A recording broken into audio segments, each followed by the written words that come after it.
बच्चों, आज हम विषम संख्याओं का जोड़ देख रहे हैं। किसका जोड़? विषम संख्याओं का। विषम संख्या आप जानते हैं क्या होती है? विषम संख्याएं जैसे 1, 3, 5, 7, 9 ये क्या होती हैं? विषम संख्याएं। 2, 4, 6, 8 ये क्या होती हैं? सम संख्याएं। तो यहाँ विषम संख्याओं का जोड़ देख रहे हैं। हमने सबसे पहली विषम संख्या ली जो कितनी होती है? 1। दूसरी विषम संख्या 3, फिर तीसरी विषम संख्या 5, फिर चौथी विषम संख्या 7, फिर पांचवी विषम संख्या 9, फिर 11, फिर 13 से चलती जाती है। तो हमने क्या किया? शुरुआत की एक विषम संख्या ले ली और इसका योग कितना होगा? एक का जोड़ कितना होगा? एक ही रहेगा। ठीक है। अब हमने दो विषम संख्या ले ली शुरुआत की, पहली दो विषम संख्या ले ली 1 और 3, और हम आपसे पूछे विषम संख्याओं को जोड़ दो। तो आप कहोगे मैडम 1 + 3 4 होता है ना, ये तो आप जानते हो ना। 1 + 3 4, तुरंत निकाल दिया आपने 4। अब हमने कहा इसको जोड़ दो, आप इसको भी जोड़ सकते हो, लेकिन हमने कहा कि इसको बिना हल किए जोड़िए, किसी सूत्र की सहायता से जोड़िए। तो यहाँ पर आप देख रहे हो कि अवलोकन प्रतिरूप देखते हैं कि 1 + 3 कितना हो रहा है? 4। ये हमने क्या लिया? शुरुआत की दो विषम संख्या, पहली शुरुआत की दो विषम संख्या, तो इनका योग कितना निकला? 4। और 4 क्या है?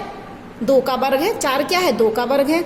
तो मतलब दो विषम संख्या यदि हम शुरुआत की लेंगे तो उनका जोड़ क्या होगा? 2 का वर्ग। भाषा सुनिए, पहली दो क्रमागत विषम संख्या लेंगे तो उनका दो ली विषम संख्या, तो उनका योग भी क्या होगा? 2 का वर्ग। अब हमने शुरुआत की पहली 3 विषम संख्या ले ली, 1, 3, 5, इनको जोड़िए तो 1, 3, 4 और 5 9 आएगा आंसर। लेकिन हम इसको देख रहे हैं कि 3 विषम संख्या ली हमने क्रमागत शुरुआत की, तो 3 का क्या कर दें? वर्ग सीधे भी निकाल सकते हैं। 3 का वर्ग। अब जब हमने 4 विषम संख्या क्रमागत ली तो इनका योग जोड़ेंगे नहीं हमने शुरुआत की क्रमागत की 4 विषम संख्या ली और हमने कहा योग बताओ, इनका जोड़ बताओ, लेकिन हमें जोड़ना नहीं है। तो हम क्या गिन लें? 4 है तो 1, 2, 3, 4, तो हम सीधे क्या कर दें? 4 का वर्ग। क्या कर दें? सीधे 4 का वर्ग। देखो 16 आ गया। अब हमने देखो ये 1, 3, 5, 7, 9 ये क्या है? विषम संख्या है। उस कौन सी है ये? शुरुआत की 5 विषम संख्या है, पहले की 5। तो जब 5 विषम संख्याओं का जोड़ निकालना तो सीधे क्या कर दें? 5 का वर्ग। क्या कर दें? 5 का वर्ग, जो कितना है? 25। अब हमारे पास 6 विषम संख्या दे दी हमें, तो हम सीधे 6 का वर्ग कर दें, मतलब हमको जोड़ना नहीं है। अगर हमें 15 विषम संख्या दे दी जाए, कितनी संख्याएं दे दी जाए? 15, तो हम उनको जोड़ेंगे नहीं, हम सीधे 15 का स्क्वायर कर देंगे, 15 का वर्ग कर देंगे। लेकिन नियम क्या है कि होनी चाहिए विषम संख्या, वो भी क्रमागत, ये नहीं कि 1 के बाद सीधे 7 लिखा हो, 7 के बाद सीधे 11 लिखा हो, नहीं, क्रम में होना चाहिए। ठीक है। तो अब हम एक सवाल करते हैं, ये हमने थोड़ा सा नियम पढ़ लिया कि यदि विषम संख्याओं की संख्या n है, अब हमने मान लिया कितनी है? n, तो उनका योग कितना होगा? n²। देखो 2 थी विषम संख्याएं तो उनका योग क्या था? 2 का स्क्वायर, 2 का वर्ग। जब 3 थी विषम संख्याएं तो उनका योग क्या था? 3 का वर्ग। जब 4 विषम संख्याएं थी तो उनका योग 4 का वर्ग। जब 5 थी तो उनका योग 5 का वर्ग। जब 6 विषम संख्याएं थी तो 6 विषम संख्याओं का योग 6²। तो जब कितनी विषम संख्या हो? n विषम संख्या हो, तो उनका योग कितना होगा? n²। कुछ भी, n का कुछ भी मान हो सकता है, 2, 5, 10 कुछ भी। अब हम आते हैं सवाल पर। 6.1 का 7वां सवाल। वो कह रहे हैं योग संक्रिया, योग नहीं करना है, किए बिना योगफल ज्ञात कीजिए। हमें योग नहीं करना है, लेकिन हमें क्या बताना है? योगफल बताना है। किसका? 1 + 3, 5 + 7 + 9 का। लेकिन हम इसको जोड़ के भी कर सकते हैं, लेकिन सवाल में लिखा है कि योग संक्रिया नहीं करनी है, किए बिना योग संक्रिया किए बिना योगफल ज्ञात करना है। तो सबसे पहले हम क्या लिखेंगे कि जो दी गई संख्या है, कौन सी संख्याएं दी गई? आप देखिए यहाँ पर कौन सी संख्याएं दी गई हैं? 1, फिर क्या दिया? 3, फिर क्या दिया? 5, फिर क्या दिया? 7, फिर क्या दिया? 9। तो ये दी गई संख्याएं क्या हैं? विषम संख्याएं। ये सारी संख्याएं क्या हैं? विषम, और क्रमागत भी हैं। 1 के बाद 3, 3 के बाद 5, 7, 5 के बाद 7, फिर 9। तो ये कितनी है?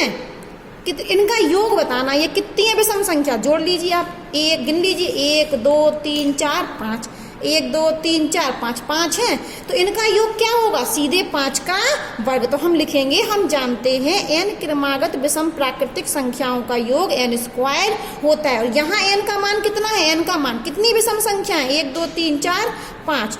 तो इन पहली 5 संख्याओं का योग क्या होगा? 5 का वर्ग, जो कि कितना आएगा 25। यही हमारा क्या है आंसर। अब हम दूसरा सवाल देखते हैं।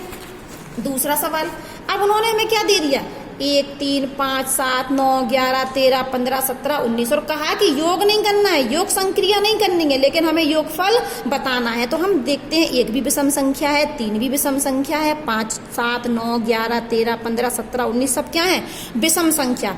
कितनी है गिन लो इन्हें। तो योग करने के लिए क्या कर रहे हैं, योग नहीं कर रहे हैं, गिन रहे हैं विषम संख्याओं को और गिनने के बाद उसका वर्ग कर रहे हैं। तो गिनते हैं 1 2 3 4 5 6 7 8 9 10। तो दूसरे सवाल में हम लिखेंगे, इसी के दूसरे सवाल में हम लिखेंगे कि यहाँ n का मान कितना है, n का मान 10 और अतः पहली 10, वो भी कौन कौन सी संख्या है 1 3 5 प्लस 7 9 11 13 15 और 17 और 19 ब्रैकेट में बंद कर दो का योग। तो सीधे किसका स्क्वायर कर देंगे हम, 10 का स्क्वायर, जो कि कितना आएगा 100। ये 100 आंसर आ गया। ये क्या आ गया 100 आंसर। तो हमें यहाँ पर हमने क्या किया, यहाँ गिन लिया 5 संख्याएं 1 2 3 4 5, तो 5 का वर्ग कर दिया 25 आंसर आ गया, योगफल निकल आया। अब हमें यहाँ 10 संख्याएं दी गई थी तो हमने 10 का वर्ग कर दिया, तो इन 10 संख्याओं का योगफल निकल आया। ये क्या निकल के आ रहा है, ये जो निकल के आपका आ रहा है ये क्या निकल के आ रहा है 100 योगफल। अब तीसरा सवाल देखिए, तीसरे सवाल में भी हमें क्या दी गई है 1 3 5 7 9 11 13 15 17 19 21 23, ये सब क्या है विषम संख्याएं। तो इनका योग भी क्या होगा n स्क्वायर। तो हम ये कितनी है गिन लेते हैं 1 2 3 4 5 6 7 8 9 10 11 12, ये 12 है। तो इनका योग, इन 12 संख्याओं का योग क्या होगा 12 का वर्ग। तो हम लिख लेंगे कि यहाँ n का मान कितना है 12, अतः पहली 12 विषम संख्याओं का योग किसका वर्ग 12 का वर्ग, 12 का वर्ग तो 144। तो ये आंसर आ गया।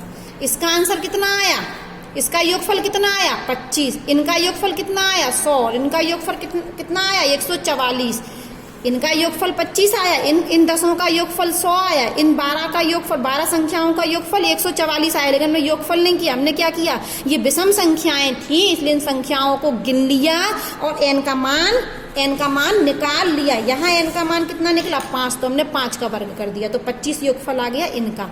फिर हमने यहाँ पर दूसरे सवाल में विषम संख्याएं गिनी तो कितनी थी 10, तो हमने 10 का क्या कर दिया वर्ग, तो 10 विषम संख्याओं का योगफल आ गया। तीसरे सवाल में विषम संख्याएं कितनी दी थी 12, तो हमने 12 का क्या कर दिया वर्ग, और जैसे ही हमने 12 का वर्ग किया तो हमने 12 संख्याओं का योगफल पता चल गया। आंसर कितना 144।